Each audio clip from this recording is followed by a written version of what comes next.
Welcome back. Bulletin का आगाज करेंगे और आपको बताएं कि रावलपिंडी में दो गिरोहों की पुरानी दुश्मनी ने एक ही खानदान के 9 अफराद की जान ले ली। मुसल्लह अफराद ने जुमे की शब मुखालिफिन के घर में घुसकर अंधाधुंध फायरिंग की, जिसके नतीजे में 5 खवातीन और 4 बच्चे जाँ बहक और 3 बच्चे जख्मी हो गए। मरने वालों का पोस्टमार्टम मुकम्मल कर लिया गया है। मरकजी मुल्जिमान की गिरफ्तारी के लिए छापे मारे जा रहे हैं।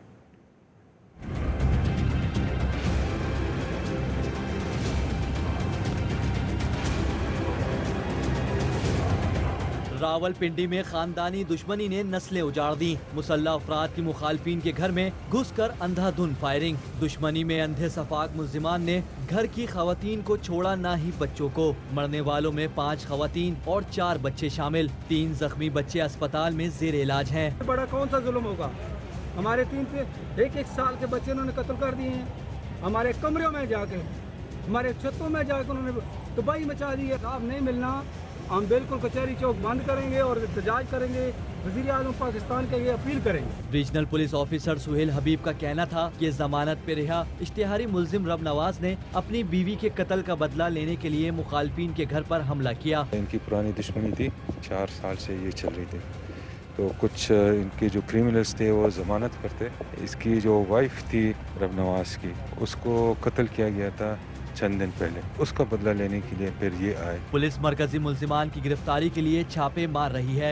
मरने वालों का पोस्टमार्टम मुकम्मल कर लिया गया। वजीर आला उस्मान बुज़दार ने मुल्जिमान की जल्द गिरफ्तारी का हुक्म देते हुए सख्त कार्रवाई की हिदायत की है। रावलपिंडी के थाना चौंतरा के इलाके मियाल में खवातीन और बच्चों समेत कत्ल किए गए 9 अफराद का पोस्टमार्टम मुकम्मल कर लिया गया है और लाशें भी वर्षा के हवाले इस वक्त की जा रही हैं।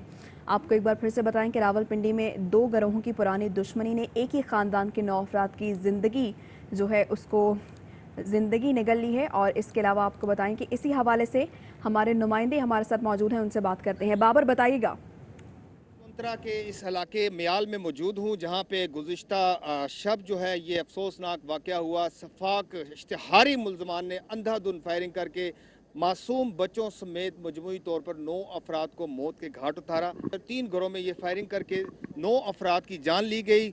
जो बच्चे और ख़वातीन घरों में छुपकर, कमरों में छुपकर पनाह लिए हुए थे, उन्हें कमरों के दरवाजे तोड़कर कत्ल किया गया। यहाँ लोग अगर कैमरे के सामने आके बात करें तो बहुत सारी बातें और निकलेंगी। वो कार्रवाई का मुतालबा कर रहे हैं। अभी मैयतें जो हैं वो पोस्टमार्टम के बाद जो है बुरसा के हवाले कर दी गई हैं। फायरिंग की आवाज़ है, ये क्या कर रही है? जी, फायरिंग भी की है और आवाज़ भी दी है और ताला तोड़ के वो अंदर चले गए हैं। फिर वो दूसरे कमरे का ताला तोड़ा। वो मेरी भाभियाँ सारी अंदर थी, इन्होंने जाकर मार दिया उनको। वज़ीर आला पंजाब जो हैं उन जानिब से उस्मान बुज़दार ने नोटिस तो लिया है, रिपोर्ट तलब की है सीपीओ से। आरपीओ भी यहाँ पे आए। पुलिस की भारी नफरी यहाँ पे मौजूद है। ज़ाहिर है तदफीन होनी है, नमाज जनाजा होनी है। रावलपिंडी के इलाके मियाल में खानदानी दुश्मनी 9 अफराद की जान ले गई, जिसमें बच्चे और खवातीन भी शामिल हैं। मरकजी मुल्जिमान की गिरफ्तारी के लिए पुलिस छापे मार रही है। मकतूलीन का पोस्टमार्टम मुकम्मल कर लिया गया है। रावलपिंडी के रीजनल पुलिस ऑफिसर सुहेल हबीब ताजिब का कहना है कि जमानत पर रिहा इश्तिहारी मुल्जिम रब नवाज ने अपनी बीवी के कत्ल का बदला लेने के लिए ये सब कुछ किया। इसके अलावा कराची के इलाके नाजिमाबाद में मियाँ बीवी के कत्ल में मुलव्वस 2 मुल्जिम गिरफ्तार कर लिए गए। पुलिस के मुताबिक गिरफ्तार मुल्जिमान आसिफ और अशरफ मकतूला के भाई हैं। बहन को पसंद की शादी पर कत्ल किया गया। मकबूला हिना ने चंद माह पहले पसंद की शादी की थी।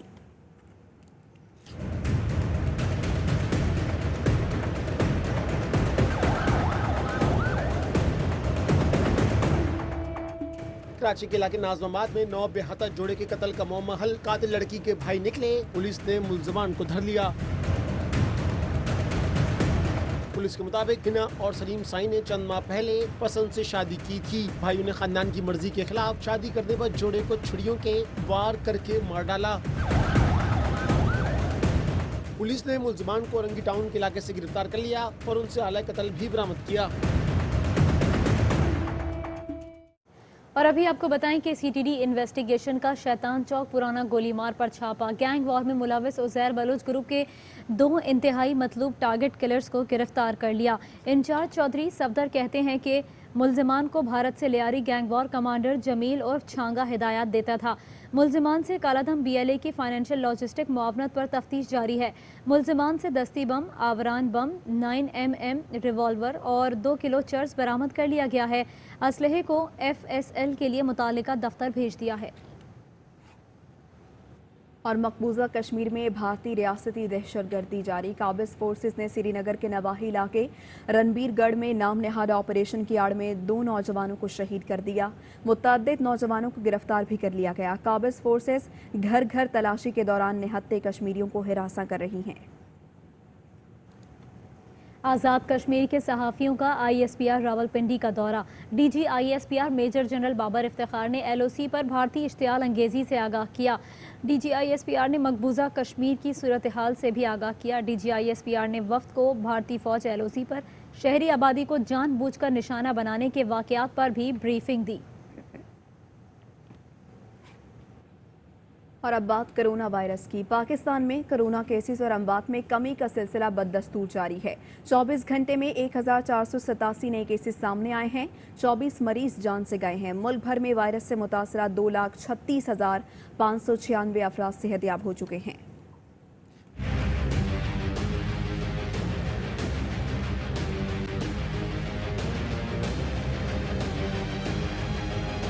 स्मार्ट लॉकडाउन के मुस्बित असरात। पाकिस्तान में कोरोना वायरस के नए केसेस और शरह अमवात में कमी का सिलसिला बरकरार। 24 घंटे के दौरान मुल्क में कोरोना के 24 मरीज जान से गए, जिसके बाद वायरस के बाइस अब तक जान बहक होने वालों की तादाद 5,787 हो गई। National command and operation centre के मुताबिक एक दिन के दौरान 1,487 अफराद में कोरोना वायरस की तशखीस हुई, जबकि मुल्क भर में 29,504 मरीज ज़ेर इलाज हैं। सिंध में कोरोना मरीजों की तादाद 1,16,800, पंजाब में 91,691, खैबर पख्तूनख्वा में 33,071, बलोचिस्तान में 11,550, इस्लामाबाद में 14,821, गिलगित बल्तिस्तान 1,942 और आज़ाद कश्मीर में 2,012 कोरोना केसेस सामने आए। कराची के 4 मखसूस टाउन्स में कोविड-19 के दौरान 5 रोज़ा इंसदादे पोलियो मुहिम आज इख्तिताम पजीर हो जाएगी। सोल्जर बाजार के बुनियादी सेहत मरकज़ में मौजूद हैं हमारे नुमाइंदे अनवर खान। उनसे मज़ीद डिटेल्स लेते हैं। जी अनवर। आज कराची में इंसदादे पोलियो मुहिम का आखिरी दिन है और पोलियो काम के मुताबिक 5 रोज़ा इस मुहिम के दौरान कोविड-19 के दौरान मजमूई तौर पर 4 मखसूस टाउन बल्दिया, नाज़िराबाद, औरंगी टाउन और लियाकताबाद के अंदर ये पोलियो मुहिम चलाई गई और मजमूई तौर पर 2,60,000 बच्चों को पोलियो कतरे पिलाने का हदफ मुकर्रर किया गया था। SOPs पर अमल दरामद किया जा रहा है और वालिदैन से अपील यही है कि वो इस आखिरी रोज़ भी मुहिम में भरपूर हिस्सा लें। इस वक्त हम मौजूद हैं सोल्जर बाजार के इलाके के अंदर। DMC ईस्ट का ये फलाही मरकज़ है। डॉक्टर कुरतुलैन से बात करेंगे। गवर्नमेंट के तमाम मराकज़ में तमाम SOPs के तहत पोलियो के खतरे पिलाए जा रहे हैं। आप आइए, तमाम SOPs को फॉलो करते हुए, यानी मास्क लगाकर, बच्चे के भी मास्क लगाकर आइए। आकर जाने के बाद दोबारा आप शावर ले लीजिए, लेकिन आप पोलियो के खतरे पिलाने के लिए ज़रूर आइए और हमारी जो टीम्स आ रही हैं उनसे भी पोलियो के खतरे ज़रूर पिलवाएं। हमारे अगेंस्ट कोई मुहिम शुरू हो जाती है कि पोलियो के खतरे में पता नहीं क्या है, फिर लोग जो है वो पीछे हट जाते हैं, जिसकी वजह से पोलियो की वबा खत्म होते होते हम बिल्कुल आखिर तक पहुंचते हैं, फिर दोबारा से पलट जाते हैं। कुरतुलैन हमसे गुफ्तगू कर रही थी। उन्होंने वालिदैन से अपील की है कि इस मर्ज के मुकम्मल खात्मे के लिए अपने बच्चों को पोलियो के 2 कतरे लाजमी पिलाएं। तो पोलियो काम के मुताबिक रवां बरस सूबे सिंध के अंदर पोलियो के 20 केसेस सामने आ चुके हैं। जी। और पंजाब में सिर्फ 2 माह के दौरान गंदम की कीमत में 700 रुपये का इजाफा हुआ। 10 रोज़ में चक्की आटे की कीमत 7 रुपये बढ़ा दी गई। फ़ी किलो आटा 70 रुपये हो गया है। गरीब आवाम को रोटी के लाले पड़ गए। लाहौर से अलमास अहमद खान रिपोर्ट करेंगे। पंजाब में आटे की कीमत में इजाफा जारी। गंदम की बोरी 2300 रुपए से भी बढ़ गई। चक्की आटा 70 रुपए फी किलो, जबकि सरकारी रेट 860 रुपए वाला 20 किलो का थैला नायाब हो गया। अवाम का कहना है कि गंदम की अच्छी फसल के बावजूद आटे की कीमत में इजाफा परेशान कुन है। आटा 70 रुपए किलो बिक रहा है। गरीब आदमी 500-400 की मजदूरी करके आगे वो आटा लवेगा, बालानी सब्जी लवेगा, वो की करेगा। हम हुकूमत से यही अपील करते हैं कि बराए मेहरबानी इसके ऊपर जो है ना खुसूसी तवज्जो दें, ताकि जो गरीब आदमी है उसके लिए कम से कम 2 वक्त की रोटी खाना तो आसान हो ना। चक्की मालकान का कहना है कि 2 माह के दौरान ओपन मार्केट में गंदम की फी मन कीमत में 700 रुपए का इजाफा हुआ है। आटा तो महंगा होगा। तो असेंबली में भी बात हुई कि 65 लाख टन आपने प्रोक्योर की है, उसके बाद जब ओपन की है तो उस वक्त रेट 1600 से 1700 शुरू हुआ है और 1700 लेके आज तक 2300 हो गया। कीमतों को पर लगे हैं। चक्की मालकान और गरीब आवाम दोनों ही गंदम और आटे की कीमतों की ऊंची उड़ान से परेशान हैं। कैमरामैन नदील यासिर के साथ अलमास अहमद खान, ARY न्यूज़ लाहौर। फैसलाबाद के ज़ख़ीरा अंदोज़ों ने गंदम की कीमत में इजाफा कर दिया, जिसके बायस दुकानदारों ने आटे की कीमत 15 रुपए फ़ी किलो बढ़ा दी है। शहरी परेशान है। इस हवाले से हमारे नुमाइंदे मोहम्मद काशिफ से बात करते हैं। जी काशिफ। जी बिल्कुल, फैसलाबाद में गंदम की कीमत में इजाफे के बायस शहरियों को मुश्किलात का सामना है। गंदम महंगी होने से आटा जो है वो भी उसकी कीमतें आसमान पर पहुंच चुकी हैं। शहरी मौजूदा उनसे बात करते हैं, कितनी परेशानी, आटा कितना का महंगा हो गया? आटा तो देख ले, ये 1214 से शुरू हुआ, आप 2200 तक पहुंच गया ये गंदम का रेट। तो ज़ाहिर है दुकानदार खुद अपनी जेब से तो नहीं डालेंगे, इनको तो मजबूरी है। लेकिन ख़ास तौर पे मैं इनसे अपील करूँगा गवर्नमेंट से ये ख़ास पर तवज्जो दें इनको। फैसलाबाद में जितनी भी जो शहरी हैं वो परेशान है। आटे की कीमत बढ़ने से कि 45 रुपये किलो फ़ी किलो के हिसाब से मिल रहा था, लेकिन उसकी कीमत 60 रुपये तक पहुँच चुकी है फ़ी किलो पर। तो शहरियों का यही मुतालबा है हुकूमत से कि गंदम की कीमत कम की जाए ताकि आटा जो है इन तक सस्ता पहुँच सके। जी। रोशनियों के शहर में अंधेरों का राज। कराची वाले 24 में से 12 घंटे बिजली की बदतरीन लोड शेडिंग झेलने लगे। बार बार बिजली की बंदिश ने जहनी सुकून भी छीन लिया। यही अपील है कि भाई ज़रा रहम कर लो, बस मर जाएगा इंसान, बदवाएं निकलेगी और कुछ भी नहीं निकलेगा।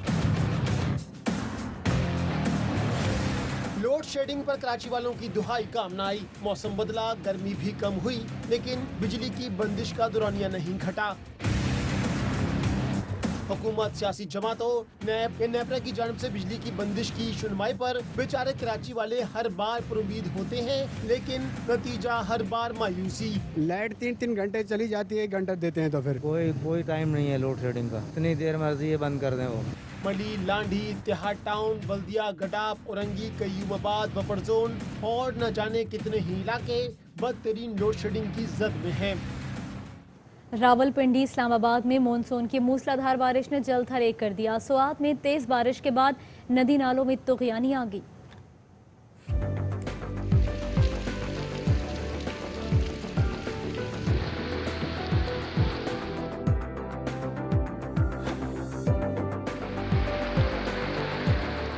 मुल्क के मुख्तलिफ शहरों में मानसून बादलों का एक्शन जल थल एक हो गया। रावलपिंडी, इस्लामाबाद में मूसलाधार बारिश, बादल जमकर बरसे। अंदरूने शहर समेत रावलपिंडी और चकलाला कंटोनमेंट बोर्ड के इलाकों में तेज बारिश के बाइस नशेबी इलाके ज़ेरे आब आ गए। महकमे मौसमियात के मुताबिक जुड़वा शहरों में 60 मिलीमीटर से जायद बारिश रिकॉर्ड की गई। बारिश के बाद रावलपिंडी में हाई अलर्ट है। वासा के अमले ने मुख्तलिफ इलाकों में नकासी आप के लिए ऑपरेशन शुरू कर दिया।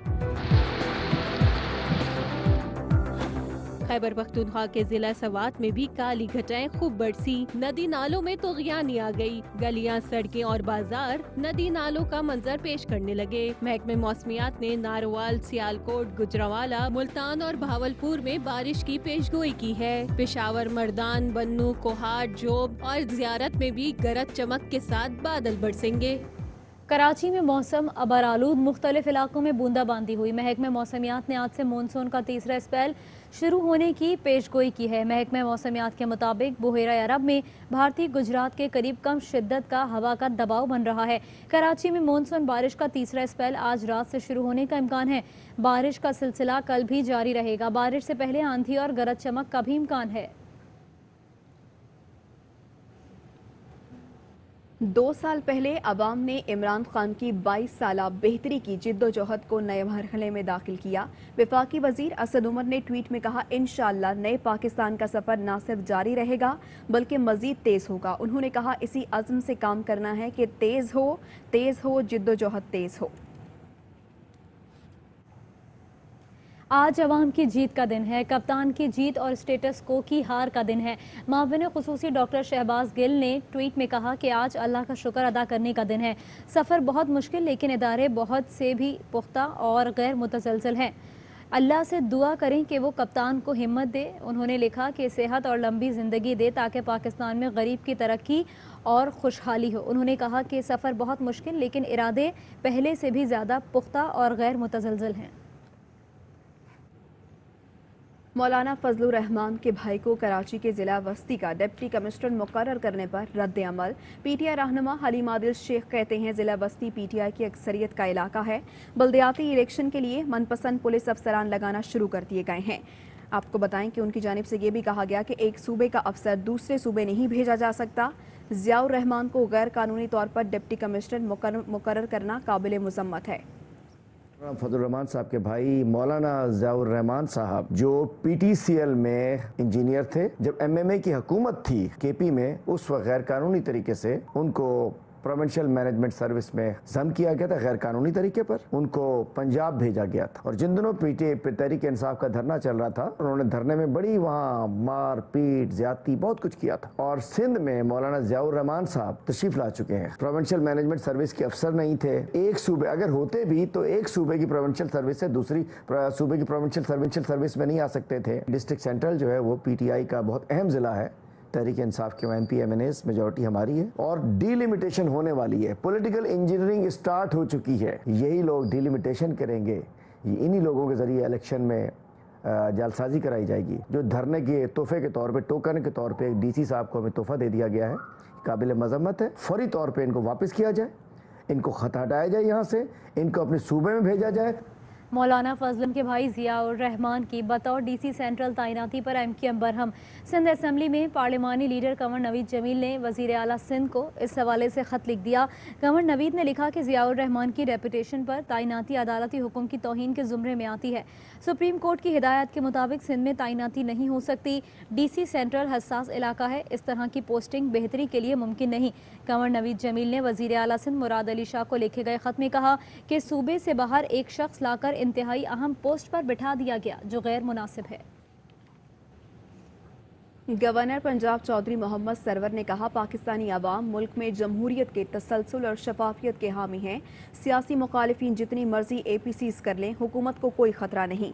तहरीक इंसाफ के मरकजी रहनुमा उमर डार और दीगर से गुफ्तगू करते हुए कहा, चौधरी सरवर का कहना था कि अवाम ने तहरीक इंसाफ को हुकूमत के लिए 5 साल का मैंडेट दिया है। ऑपोजिशन नैब में कोई तरमीम लाना चाहती है तो पार्लियामेंट में लाए। उनका मजीद कहना था कि हुकूमत इदारों को सियासी मुदाखलत से पाक करके मजबूत बना रही है। करप्शन का खात्मा और बिला तफरीक शफाफ एहतसाब मुल्क को कौम की जरूरत है। और अभी वक्त हुआ है ब्रेक का, हमारे साथ रहिए। Welcome back. खबर आपको दें, करप्शन मुकदमात पर 30 दिन में फैसला मुमकिन नहीं। 50-50 गवाह बनाना कानूनी मजबूरी है। Chairman NAB justice retired Javed Iqbal ने सुप्रीम कोर्ट में जवाब जमा करवा दिया। इसी पर बात करेंगे, हसन अयूब हमारे साथ हैं। हसन अयूब, जवाब की मजीद डिटेल सामने आ सके हैं? जी बिल्कुल, जो तहरीरी जवाब जमा कराया है चेयरमैन नैब जावेद इकबाल ने, तो उसमें उन्होंने कहा है कि हुकूमत को कई मरतबा कह चुके हैं कि नैब अदालतों की तादाद बढ़ाई जाए और कई मरतबा हुकूमत को बताया है कि मुकदमात के बोझ की वजह से जो इस वक्त तासीर हो रही है। चेयरमैन नैब ने जवाब में ये भी कहा कि लाहौर, कराची, रावलपिंडी, इस्लामाबाद और बलूचिस्तान में इजाफी अदालतों की जरूरत है और हर एहतसाब अदालत औसतन 50 मुकदमात सुन रही है। चेयरमैन नैब ने जो अपना तहरीरी जवाब जमा कराया है, इसमें कहा है कि 120 डिस्ट्रिक्ट एंड सेशन जज जो है वो दरकार हैं और अगर वो मौजूद नहीं है तो रिटायर्ड जो इस वक्त डिस्ट्रिक्ट जजेस हैं उनको ही जो है वो तैनात कर दिया जाए। उन्होंने ये भी कहा कि एहतसाब अदालतों के खिलाफ जो अपीलें सुनने के लिए रिटायर्ड जजेस की जो खिदमात हैं ये लेना इसलिए ज़रूरी है क्योंकि नैब अदालतें ज़ाब्ता फौजदारी पर सख्ती से अमल करती हैं और एहतसाब अदालतें ज़ाब्ता फौजदारी पर अमल न करने का इख्तियार इस्तेमाल नहीं करती। उन्होंने तहरीर जवाब में ये भी कहा है कि मुल्ज़मान की मुतफ़र्रिक़ दरख्वास्तें और आला अदलिया की जानिब से जब स्टे ऑर्डर दे दिया जाता है तो ये भी ताख़ीर की एक वजह है।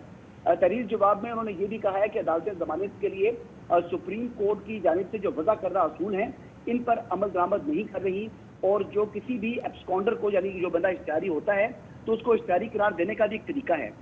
इसके अलावा उन्होंने जवाब में कहा है कि बैरूनी ममालिक से कानूनी मुआवज़त मिलने में भी ताख़ीर जो है वो होती है और उन्होंने इस बात का भी गिला किया कि सुप्रीम कोर्ट ऑफ पाकिस्तान की जानिब से जब नैब को रजा कराना रकन की वापसी से जब इसका इख्तियार इस्तेमाल करने से रोक दिया है तो इसके बायस भी जो है वो ताख़ीर हो रही है कि बहुत से मुकदमात ऐसे हैं कि जो प्री बार्गेन के जरिए अदालतों में आने से पहले ही हल हो सकते हैं। जी बहुत शुक्रिया हसन। सुप्रीम कोर्ट में जस्टिस काजी फाइज ईसा केस के फैसले के खिलाफ मजीद 3 नज़रसानी दरख्वास्तें दायर कर दी गई हैं।